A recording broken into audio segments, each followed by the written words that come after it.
Praise lord. దేవుని యొక్క శక్తి కలిగిన నామంలో మీ అందరికి వందనాలు. ఈ యొక్క ఆదివారం రోజున ఈ యొక్క హెసెడ్ మినిస్ట్రీస్ ద్వారా మిమ్మల్ని అందరినీ ఈ విధంగా ఆన్లైన్లో కలుసుకోవడం చాలా సంతోషంగా ఉంది. ఈ యొక్క హెసెడ్ మినిస్ట్రీస్ స్టార్ట్ చేసిన ముఖ్య ఉద్దేశం ఏంటంటే దేవుడి యొక్క పిలుపును బట్టి దేవుడి యొక్క సత్య సువార్తను ప్రజలందరికీ అందచేయాలనేటువంటి ఉద్దేశంతో ఈ యొక్క హెసెడ్ మినిస్ట్రీస్ని స్టార్ట్ చేయాల్సి వస్తుంది.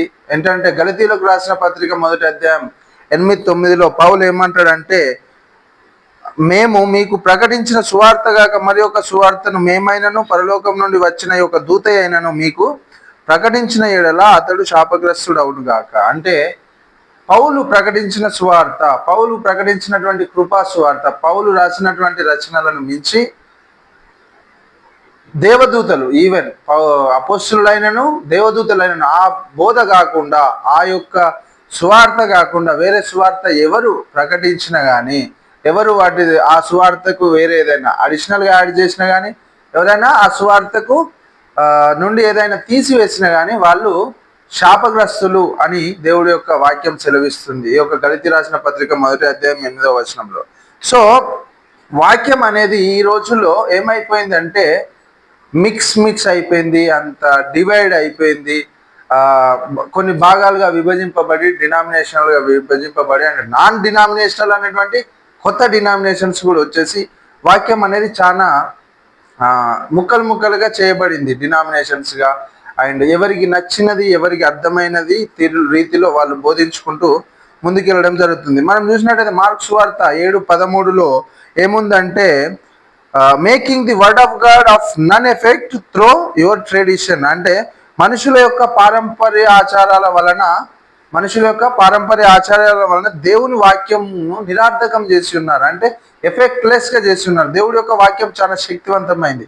యోహాను 1:1 దేవుడు యొక్క ఆది యందు వాక్యం ఉండెను, వాక్యం దేవుడై ఉండెను, వాక్యం దేవుడి యొద్ద ఉండెను, వాక్యము బండను బద్దలు చేయు సుత్తె వంటిది, వాక్యం అగ్ని వంటిది కాదా, బండను బద్దలు చేయు సుత్తె వంటిది కాదా అని యెషయా గ్రంథంలో మనకు వాక్యం సెలవిస్తుంది. అంటే వాక్యం అనేది చాలా శక్తివంతమైనది. వాక్యానికి దేవుడి యొక్క వాక్కు ద్వారా మాత్రమే సర్వ సృష్టిని సృష్టించగలిగినటువంటి వాక్కు, ఆ యొక్క దేవుడి యొక్క బ్రీతే, ఆ యొక్క దేవుడి యొక్క ఇన్స్పిరేషన్ ద్వారా రాసిందే ఈ యొక్క బైబిల్. కాబట్టి వాక్యం చాలా శక్తివంతమైంది. కానీ ఈ యొక్క వాక్యం ఏమవుతుందంటే 2 తిమోతి 2:15లో మనం చూసినట్టయితే 2:15, study to show thyself approved unto God, a workman that needed not to be ashamed, rightly dividing the word of truth. Rightly dividing the word of truth అంటే మనకు 2 తిమోతి 2:15 ఏం చెప్తుందంటే, rightly dividing ఉంది word of truth కి, and there is a wrongly dividing also to the word of truth. అంటే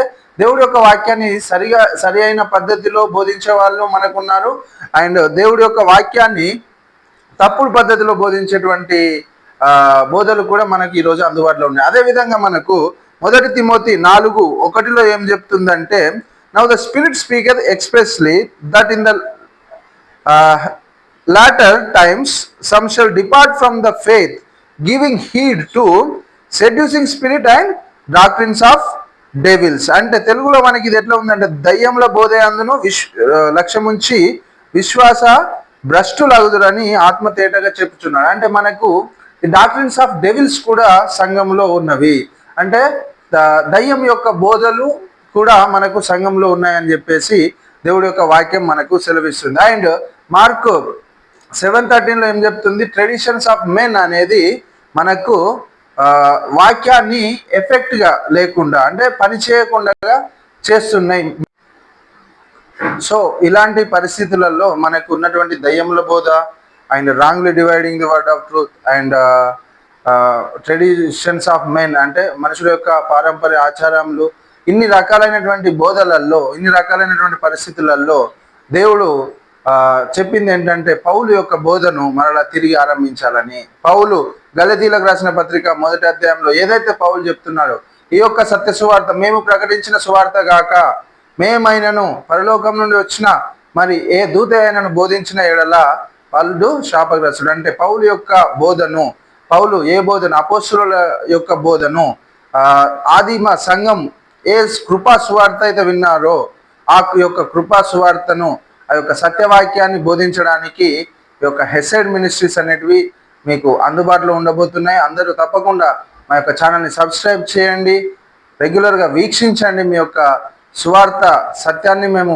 ప్రకటిస్తాము. And మా యొక్క ఛానల్ని షేర్ చేయండి, ఇంకెంతో మందికి మీరు బ్లెస్సింగ్ కావాలని కోరుకుంటూ ముగిస్తున్నాము. God bless you all.